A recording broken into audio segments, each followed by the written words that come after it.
ನಿಮ್ಮ ಭಕ್ತರು ರಾಯರ ಸೇವೆ ಮಾಡಿದ್ರೆ ಅನುಗ್ರಹ ಮಾಡುತ್ತಾರೆ ಅಂತ ಎಲ್ಲರೂ ಹೇಳುತ್ತಾರೆ. ನಾನು ಸೇವೆ ಮಾಡಿದ್ರೆ ನನಗೆ ಅನುಗ್ರಹ ಮಾಡಿಲ್ಲ, ನಿಮ್ಮ ಭಕ್ತನಿಗೆ ಸ್ವಲ್ಪ ಹೇಳ್ರಿ ಅಂತ ಒಂದು ಪತ್ರ ಬರೆದು ಹುಂಡಿಗೆ ಹಾಕಿದ್ರಂತೆ. ಆವತ್ತಿನ ದಿವಸ ರಾತ್ರಿ ತಿರುಪತಿಯಲ್ಲಿ ಶ್ರೀನಿವಾಸ ದೇವರೇನೆ ಆ ವ್ಯಕ್ತಿಯ ಕನಸಲ್ಲಿ ಬಂದ್ರಂತೆ. ಅವನ ಕನಸಲ್ಲಿ ಬಂದು ಕೇಳಿದ್ರಂತೆ, ಯಾಕೆ ಹೀಗೆ ಮಾಡಿದ್ದಿ? ಅಲ್ಲ, ಮತ್ತೆ ಸೇವೆ ಮಾಡಿದ್ರೆ ನನಗೆ ವರವೇ ಕೊಟ್ಟಿಲ್ಲ ರಾಯರು. ರಾಯರನ್ನೇ ಕರೆಸಿದ್ರಂತೆ, ಕನಸಲ್ಲೇ ರಾಯರನ್ನು ಕರೆಸಿದ್ರಂತೆ ಶ್ರೀನಿವಾಸ ದೇವರು. ಬನ್ನಿ ರಾಯರೇ ಅಂತ. ರಾಯರು ಬಂದ್ರಂತೆ.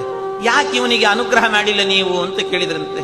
ಅದಕ್ಕೆ ಇಲ್ಲ ಸ್ವಾಮಿ, ನನಗೆ ಸೇವೆ ಮಾಡಿದ್ರೆ ಅನುಗ್ರಹ ಮಾಡ್ತೀನಿ ಅಂದ್ರಂತೆ. ಸೇವೆ ಮಾಡಿದ್ದಾನಲ್ಲ, ಅದಕ್ಕೆ ಇಲ್ಲ ಸ್ವಾಮಿ, ಸೇವೆ ಮಾಡಿದ್ರೆ ಲಿಸ್ಟ್ ಅಲ್ಲಿ ಬರೆದಿಟ್ಕೊಂಡಿರ್ತಾರೆ ವಾದೀಂದ್ರ ತೀರ್ಥರು, ಅವ್ರನ್ನ ಕರೀಬೇಕಾದ್ರೆ.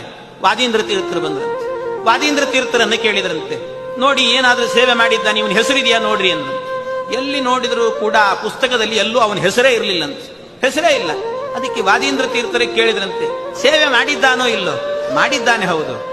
ಮತ್ತೆ ಯಾಕೆ ಹೆಸರು ಬರೆದಿಲ್ಲ ಅಂದ್ರೆ, ಅದಕ್ಕೆ ಹೇಳಿದ್ರಂತೆ, ಎಲ್ಲಾ ಸೇವೆ ಆದ ನಂತರ ವಾದೀಂದ್ರ ತೀರ್ಥರಿಗೆ ಒಪ್ಪಿಸಿ ಹೋಗ್ಬೇಕಂತೆ, ಆ ಕೆಲಸ ಅವನು ಮಾಡಿಲ್ಲ ಅಂದ್ರಂತೆ. ವಾದೀಂದ್ರ ತೀರ್ಥರಿಗೆ ಒಪ್ಪಿಸ್ಬೇಕಂತೆ, ಸ್ವಾಮಿ ನಾನು ಇಷ್ಟು ಸೇವೆ ಮಾಡಿದ್ದೇನೆ, ರಾಯರಿಗೆ ತಿಳಿಸಿಬಿಡಿ, ನನಗೆ ಅನುಗ್ರಹ ಮಾಡ್ಲಿಕ್ಕೆ ಹೇಳ್ರಿ ಏನಬೇಕಂತೆ.